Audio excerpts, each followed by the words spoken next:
जिस तरीके से लोगों के, गरीबों के, रिक्शा वाले, हथगाड़ी वाले, मज़दूर और यहाँ तक कि बड़े अफसर भी, टीचर्स होंगे, डॉक्टर्स होंगे, इन्होंने पूरी ज़िंदगी में अपनी जमा पूंजी जमा करके, अपनी मेहनत, गाड़ी कमाई का पैसा इकट्ठा करके एक मकान बनाया है और उस मकान को बड़ी बेरहमी से बुलडोज़र ले जाके तोड़ रहे हैं, जैसे कि उसने बहुत बड़ा गुनाह कर लिया है। और ये देखकर सभी को तकलीफ़ हो रही है और सबसे ज़्यादा तकलीफ़ इसकी हो रही है कि लोग इसके खिलाफ़ बोल नहीं रहे।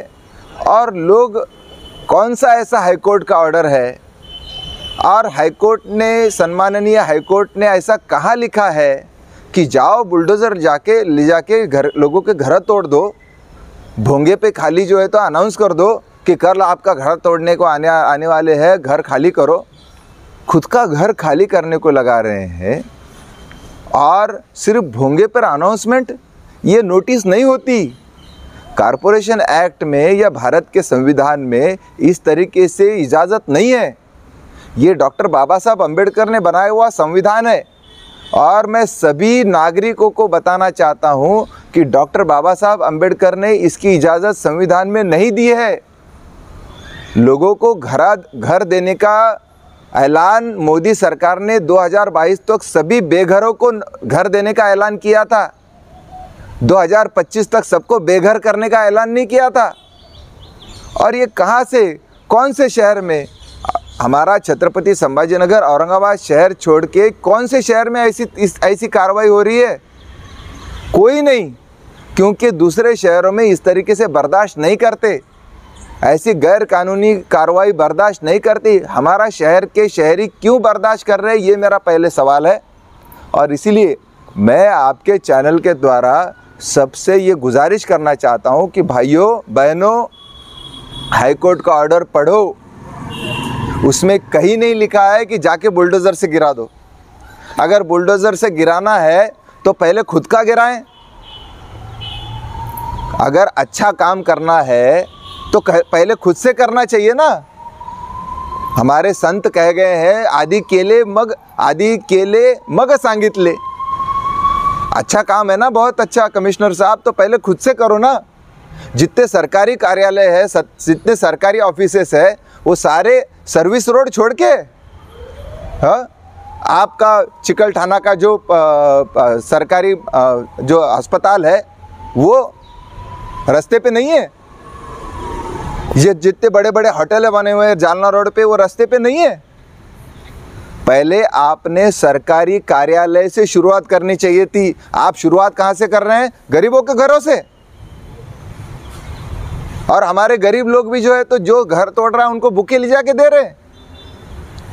और जहाँ तक वो बोल रहे हैं कि हम आपको प्रधानमंत्री आवास योजना से घर दिलाएंगे, किसको मिला भाई घर अभी तक? किसको मिला? प्रधानमंत्री आवास योजना से 2022 तक सारे बेघरों को घर देने का वादा था। जो पुराने बेघर थे, जो किराए से रह रहे हैं और जिनके घर छोटे हो गए, बच्चे बड़े हो गए और बड़ी फैमिली हो गई, उन्होंने भी फॉर्म भर के रखे हुए। उनके फॉर्म तो इन्होंने घुमा दिए थे, अभी साल भर पहले की बात है। जिन्होंने फॉर्म भरे थे प्रधानमंत्री आवास योजना में, उनके फॉर्म गुम कर दिए। उसके लिए हमने मोर्चा निकाले थे महानगर पालिका पे कि तुमको फॉर्म संभालने के दिया तो तुमको फॉर्म नहीं संभाल सकते, तुम प्रोजेक्ट कब करेंगे? और उधर कहाँ एकदम कोमड़े के खुराड़े जैसा घर दे रहे हैं 12-13 लाख में। 12-13 लाख में तो खुद का NA-44 का घर बन सकता है महानगर प्राधिकरण के प्लॉट पे। और ये 10-12 लाख में एक 1 BHK का फ्लैट, वो भी छोटा, वो RK बिरके रहता ना, 1 RK 2 RK, वैसा RK वाला देंगे? कौन ले रहा है? कोई नहीं ले रहा। और वो जगह भी डिस्प्यूट में है, वो प्रोजेक्ट का भी कुछ सच्चा नहीं है। तो ये सब जो है, आपको प्रधानमंत्री आवास योजना में घर देंगे और 150 घर मंजूर हो गए। तो पहले जो मंजूर हुए, किसको घर दिया? कौन सी चाबी दिया आपने? किसको अभी तक घर की चाबी दी आपने? बताइए। और इसीलिए भाइयों बहनों, आप सबसे गुजारिश है कि आप वकीलों से कांटेक्ट कीजिए। आपके जान पहचान के जितने भी वकील हैं, जो भी वकील है, जिसको भी आप पहचानते हैं, नहीं भी पहचानते हैं, तो उनसे जाइए, मिलिए और उनको बोलिए कि ये कानूनी काम चल रहा है क्या। सब वकील आपको बताएंगे ये सब गैर कानूनी चल रहा है।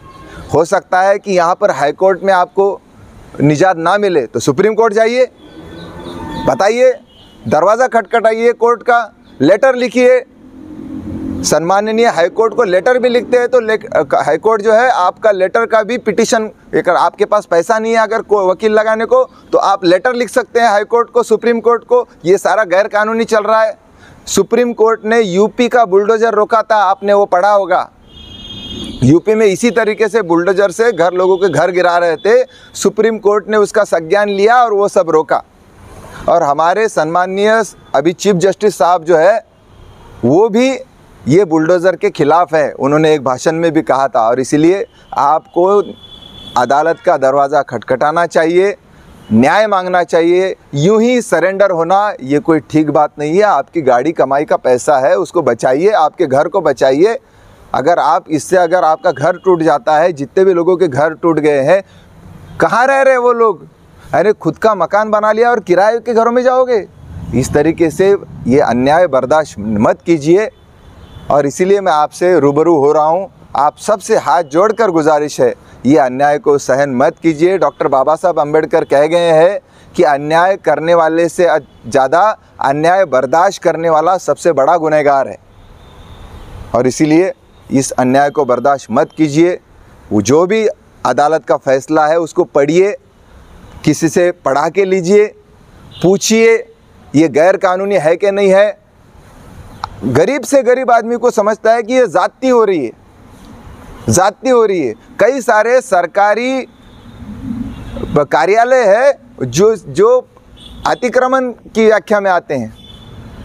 और अतिक्रमण जो है, अतिक्रमण वो होता है जो उस ज़मीन का मालिक नहीं है और उसने घर बना लिया, वो अतिक्रमण है। और आपकी ज़मीन के मालिक है आप, और आपने घर बना लिया, भले ही उसकी परमिशन ना ली हो, लेकिन अगर आप एप्लीकेशन करते हैं तो वो आपको फ़ाइन लगा के आपको रेगुलराइज करना, आपको नियमित करना, वो उनका फ़र्ज़ है। अभी तो सुना है कि गुंटेवारी की फ़ाइल भी नहीं ले रहे क्योंकि वो गिराना चाहते। ये कौन सा तरीका है? बताइए अदालत को जाकर, सम्मानीय हाईकोर्ट को जाकर बताइए कि हम लोग गुंटेवारी की फ़ाइल भरना चाह रहे, वो फ़ाइल भी नहीं ले रहे, बताइए उनको। ये नोटिस भी नहीं दे रहे, बताइए उनको, जाके शिकायत कीजिए।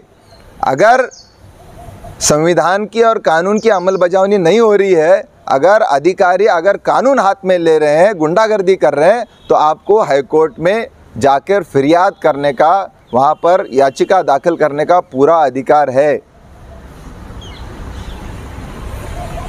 आपका नाम?